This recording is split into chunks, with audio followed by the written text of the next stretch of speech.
வணக்கம் மக்களே, இந்த வீடியோவில் நம்ம என்ன செய்தி பார்க்க போகிறோம்னா, பிரபல நடிகர் குடிக்கு அடிமையாகி தான் இறந்து போயிட்டாரு. அதனால்தான் அவர் துடிதுடித்து இந்த மாதிரி நோயினால் அவதிப்பட்டு இறந்து போனார் என்று ஓப்பனாக குஷ்பு பார்த்தீங்கன்னா பேட்டி கொடுத்துருக்காங்க. அந்த பேட்டி இணையதளத்தில் வைரல் ஆகிட்டு வருது. யார் அந்த நடிகர், அவருக்கு என்னாச்சு, என்ன தகவல்னு இந்த வீடியோவில் பார்க்கலாம். அதுக்கு முன்னாடி முதன்முறையாக நம்ம சேனலை ஃபஸ்ட் டைம் பார்க்குறீங்கன்னா சப்ஸ்கிரைப் பண்ணாதவங்களாம் சப்ஸ்கிரைப் பண்ணிக்கோங்க. பெல் பட்டன் சிம்பல் அமைக்கி நம்ம சேனலோட நோட்டிஃபிகேஷனை எனபிள் பண்ணிக்கோங்க. நாங்கள் போடுற வீடியோ எல்லாமே உங்களுக்கு உடனுக்குடனே வந்து சேரும். வாங்க என்ன தகவல்னு இந்த வீடியோவில் பார்க்கலாம். நடிகை குஷ்பு தமிழ் சினிமாவில் ஸ்டார் நடிகையாக வலம் வந்தாங்க. 80-90 காலகட்டத்தில் அவர் எத்தனையோ படங்களில் நடித்தாங்க. அவருக்கென்று தமிழ்நாட்டில் கோயில்களும் கட்டப்பட்டது.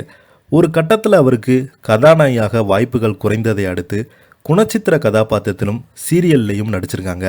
அரசியலில் அடியெடுத்து வைத்திருக்காங்க. அவங்க இந்த சூழலை தான் அவங்க அளித்திருக்கும் பேட்டி ஒன்று சமூக வலைதளங்களில் ட்ரெண்டாகி ரசிகர்கள் கவனத்தையும் ஈர்த்து வருகிறது. இந்த நிலையில் பார்த்தீங்கன்னா மும்பையை சேர்ந்த குஷ்பு தமிழ் சினிமாவில் அறிமுகமாகி முன்னணி நடிகையானாங்க. ஹாலிவுட்டில் அறிமுகமான சில படங்கள்லேயே தமிழில் முறையாக கற்றுக்கொண்டு தனது சொந்த குரலில் டப்பிங் பேசி ஆச்சரியத்தை ஏற்படுத்தினாங்க. ரஜினிகாந்த், கமலஹாசன், விஜயகாந்த், சத்யராஜ், பிரபு என 80களில் முன்னணி ஹீரோக்களாக இருந்த அத்தனை பேருடன் நடித்தவர் தான் அவர். தமிழ் மட்டுமன்றி மலையாளம், தெலுங்கு, ஹிந்தி உள்ளிட்ட மொழிகளில் தொடர்ந்து நடித்து வராங்க. முறைமாமன் படத்தில் நடித்த போது சுந்தர்சியுடன் அவருக்கு காதல் ஏற்பட்டதை தொடர்ந்து பல வருட காத்திருப்புக்கு பிறகு 2 பேருமே திருமணம் செய்து கொண்டாங்க. இன்று வரை உச்சக்கட்ட காதலோடு வாழ்க்கையை நகர்த்தி கொண்டிருக்காங்க. அவங்க சினிமாவில் மட்டுமன்றி அரசியலில் அடியெடுத்து வைத்து அவங்க இப்போது பாஜகவில் இருக்காங்க. பிரபல ஹிந்தி நடிகர் ராஜீவ் கபூர் குறித்து குஷ்பு ஒரு பேட்டியில் பேசியிருக்காங்க.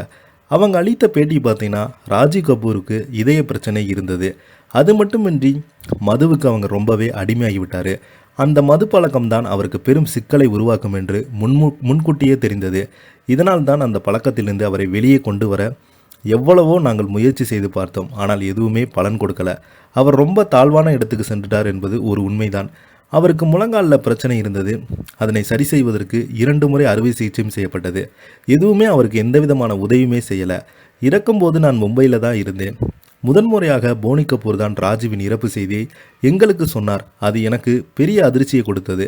அவங்க இறப்பதற்கு ஒரு நாள் முன்பு தான் அவருடன் பேசினோம். கொரோனா காலகட்டத்தில் அவருக்கு அதிக காய்ச்சல் வந்துவிட்டது. உடல்நலம் சரியில்லை நிலையிலும் அவர் சுய நினைவில் தான் இருந்தார். அவர் தன் உடல்நிலைமையை ரொம்பவே அலட்சியமாக எடுத்துக்கொண்டார் என்பதை நாம் ஏற்றுக்கொண்டதான் வேண்டும். எப்படியும் உடல்நலம் தேற்றிக்கொண்டு விரைவில் சந்திக்கிறேன் என்று என்னிடம் கூறியிருந்தார். அவரது மரணம் இப்போது எனக்கு அதிர்ச்சி அடைத்தே கொடுக்குது. நாங்கள் அவ்வளவு நெருங்கிய நண்பர்களாக இருந்தோம். இன்னும் அவர் எங்களோடு தான் இருக்கிறார் என்று இன்னுமே நம்புகிறேன் என்கிறாங்க.